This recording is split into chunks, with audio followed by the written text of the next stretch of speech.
Keir Starmer continues to make many more enemies within the UK, but also within our armed forces and highly decorated special forces. We're going to be covering an article that has been released today, how former Special Air Service commanders are now turning their back on Keir Starmer, and how Keir Starmer is going to destroy our elite UK Special Forces units. These are the best Special Forces units in the world, with many other units, including the elite Delta Force, are worked and framed off our Special Forces, okay? They are highly regarded as the best units out there. That's at counter-terrorism, and that's working overseas. These guys are the tip of the spear. They do what no one else can do. They're in countries you haven't heard of. They're on operations 24/7, putting their lives on the line, having to make split-second decisions. When you kick a door in and there's someone in front of you, you have a split second to decide whether that's an enemy about to take your life or whether it's possibly a friendly or just a civilian. This is in high pressure situations in the most dangerous countries. And I said when the elections were going on last year that Labour will destroy and dismantle our armed forces.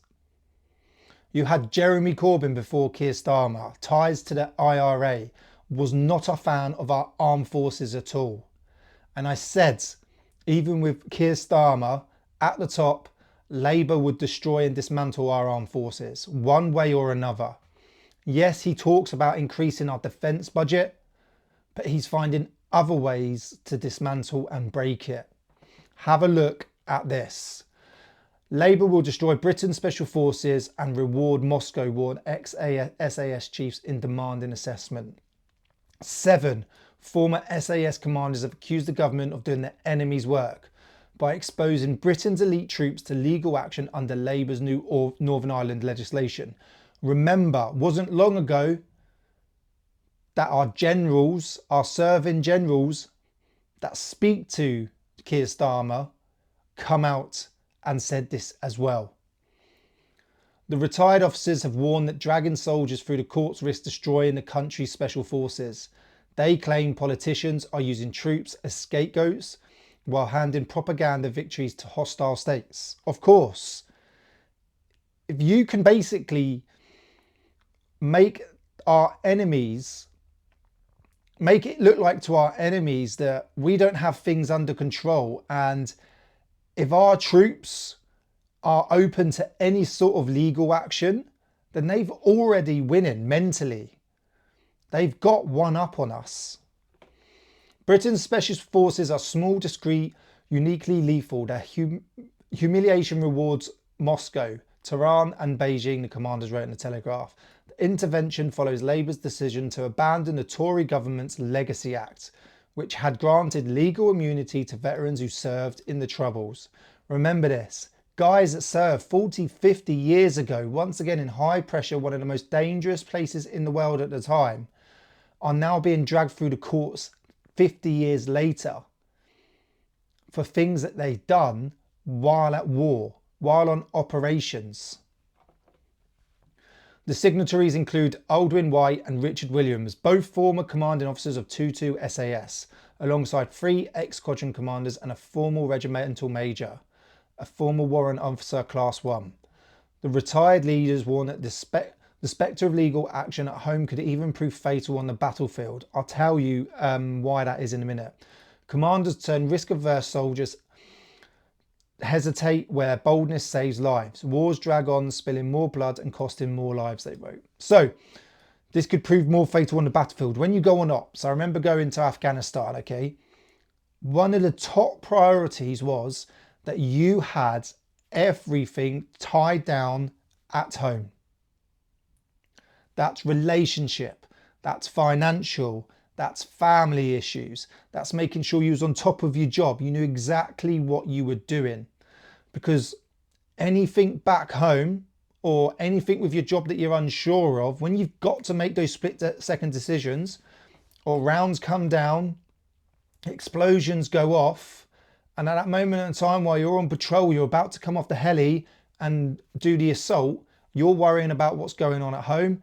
That takes your mind off the job. When you're on these sorts of operations, when these guys, like I said, are in countries you've never even heard of, they're here, there and everywhere 24/7, constantly rotating through operations, including the UK on counter-terrorism.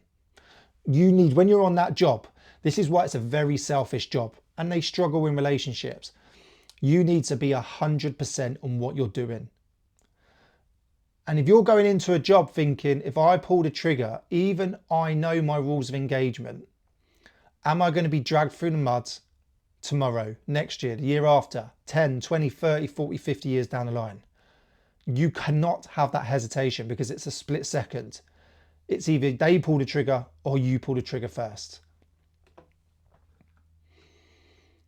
They argue that a circus of premature leaks, innuendo and selective disclosures has damaged morale within the UK Special Forces. This one really interested me when I was reading this. Has damaged morale within the UK Special Forces units. These guys, they're normal guys. They are normal guys. They're different shapes and sizes, different colours, look completely different, different personalities, do different things. But what they all have in common is they can push themselves to the limit, they can do the basics perfectly, and they can operate in extremely high pressure situations, and they're brilliant soldiers. They all suffer just like everyone else. And if they're going to be dragged through the mud, they're going to be like, why am I going to do this job when I can just go off and do a security job? I can go and start my own business where I'm more secure, it's safer. Like, I am doing the best job in the world, the number one job, especially within the military.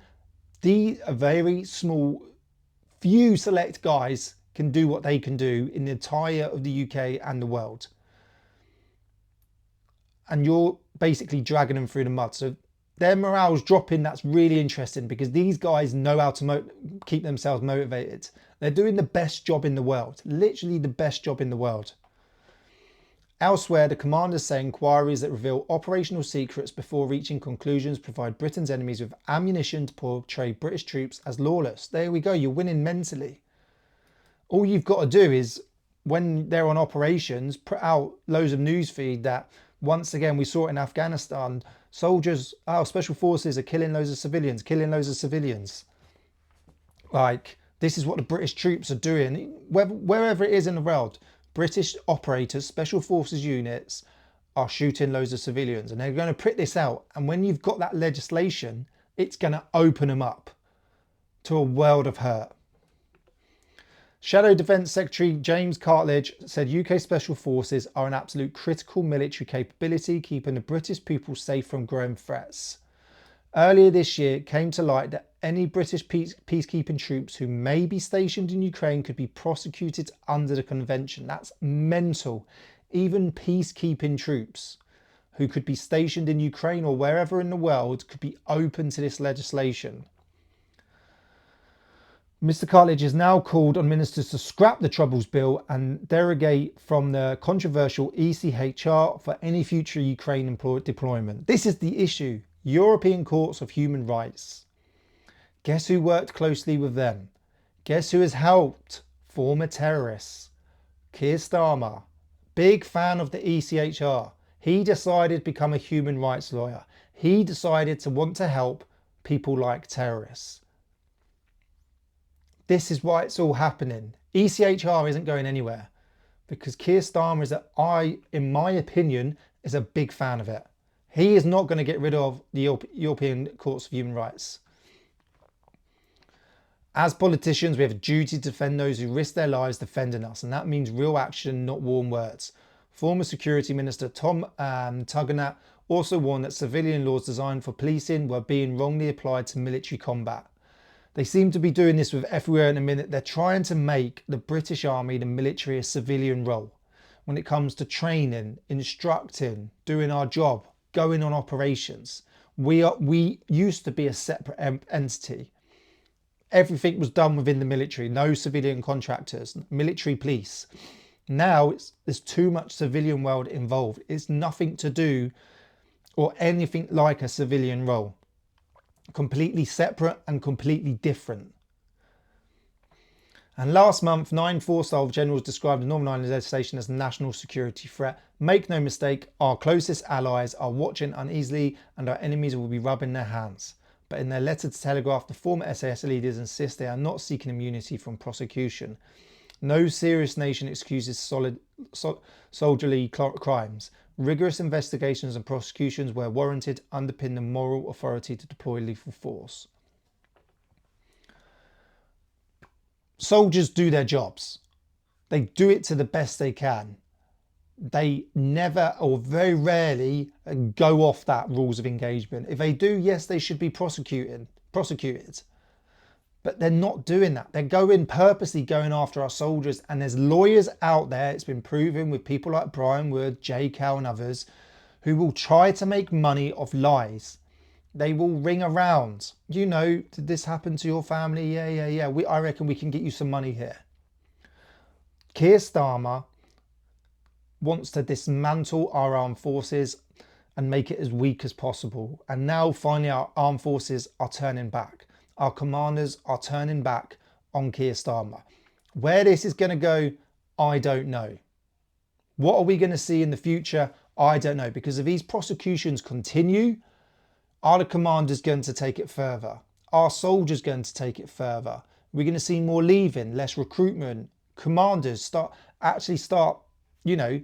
disobeying, the top. Remember, special forces, right down to trooper, all the way up to the commanding officer, brief the Prime Minister. Our generals, our Chief of Defence Staff, brief the Prime Minister. And at some point, are we going to see them turn their back on the Prime Minister? Are we going to see something more severe happen? At the minute, it's just news articles and possible letters. We're still sort of speculating. But could it escalate? That's what I would like to know, and I'd love to know your thoughts on that. Thank you for watching, and I'll see you soon.